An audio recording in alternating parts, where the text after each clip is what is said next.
What happens behind the locked doors of mental hospitals? What if the patients weren't the only ones lingering in the halls? Hospitals are already unsettling, but psychiatric wards hold something far darker. The suffering, the pain, and the fear, sometimes it doesn't leave. Sometimes it lingers, and sometimes it watches. These are 4 true, disturbing horror stories from mental hospitals, experienced by those who worked the night shifts, the doctors who stayed late, and the patients who saw things no one believed. If you think you can handle it, read on. But don't be surprised if you feel like something is watching you by the end. Story 1. The Screaming Room. I used to work the night shift at a now abandoned psychiatric hospital. It was an old facility built in the 1920s, and it had seen its fair share of horrors. The place had a reputation. Patients talked about hearing whispers, doors slamming on their own, and seeing shadows where no one should be. But nothing prepared me for what I experienced in the West Wing.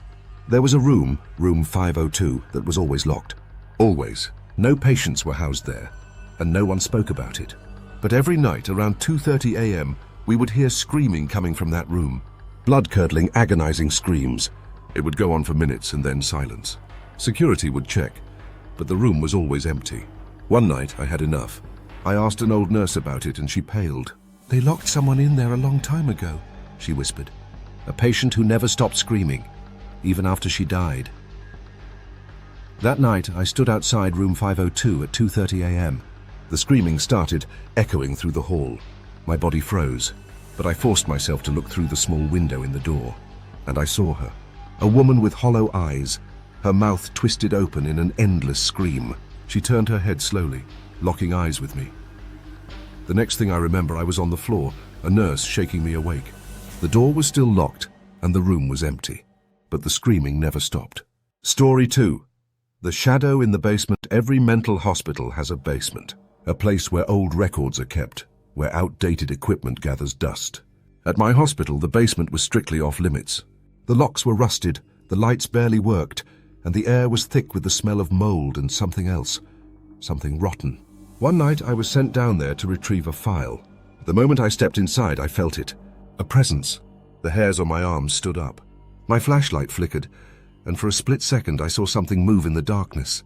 Then a whisper. "You shouldn't be here." I turned to run, but the door slammed shut behind me. I pounded on it, screaming for help, but no one came. My flashlight flickered again, and that's when I saw it. A shadow, darker than the darkness around it. It stood at the far end of the room, watching. Then it moved. The next thing I remember, I was outside the basement door, gasping for breath. No one could explain how I got out. But I'll never forget the feeling of something breathing down my neck, whispering as I fled. Story 3.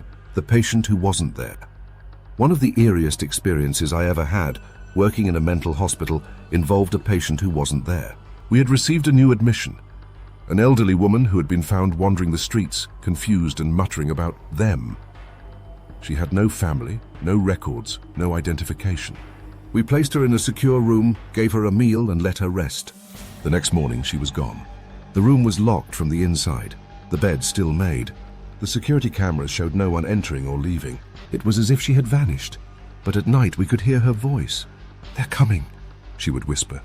"They're always watching." Then one night, we found her, or at least her body, buried deep in the hospital's old records, in a room that hadn't been opened in decades. She had been a patient in the 1960s. She had never left. Story 4. The Hands Under the Bed. Some patients see things that aren't there. Others see things that we wish weren't there. When she first arrived, the young girl wouldn't speak. Her parents, exhausted and desperate, said she had stopped talking overnight, her voice stolen by fear.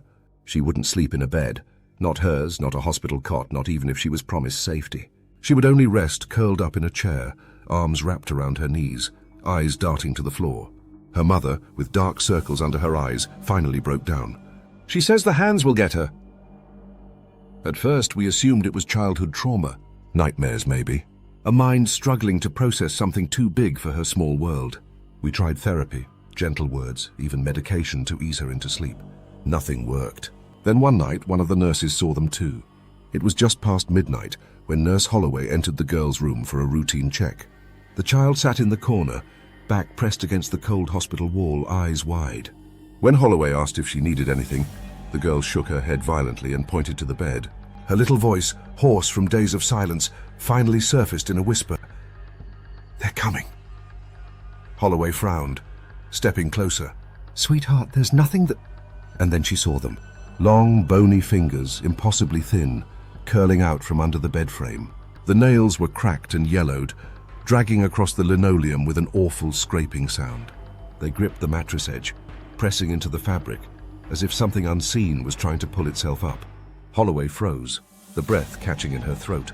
Then, as if sensing her gaze, the fingers twitched and began sliding back under the bed, disappearing into the shadows. Panic seized her. She lunged forward, grabbing the girl and yanking her away from the bed with a strangled scream. The room flooded with light as other nurses and doctors rushed in. Holloway turned, heart hammering, expecting to see something still lingering beneath the frame, but there was nothing there.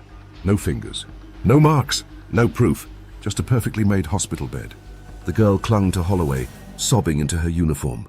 When they tried to move her back to her bed, she fought, kicking and screaming in pure terror. It took 3 nurses to calm her, and even then she wouldn't let go of Holloway's hand. From that night on, she refused to sleep in a bed. Ever. We tried everything. New rooms, different cots, even removing the beds entirely. But the girl would only sleep if she could sit in a chair, back to the wall, with the lights on. Eventually, her parents took her home. I don't know what happened to her after that. I don't know if she ever spoke again, or if she ever slept in a bed. But sometimes when I walk past that room on the night shift, I swear I hear something, a faint scratching sound coming from beneath the bed.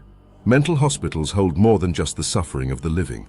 They hold the echoes of the past, the tortured souls that never left, and the darkness that lurks in the corners of forgotten rooms. If you ever find yourself alone in an abandoned psychiatric ward, and you hear whispers, footsteps, or the sound of breathing when no one is there, leave. Because some doors should never be opened, and some patients never leave.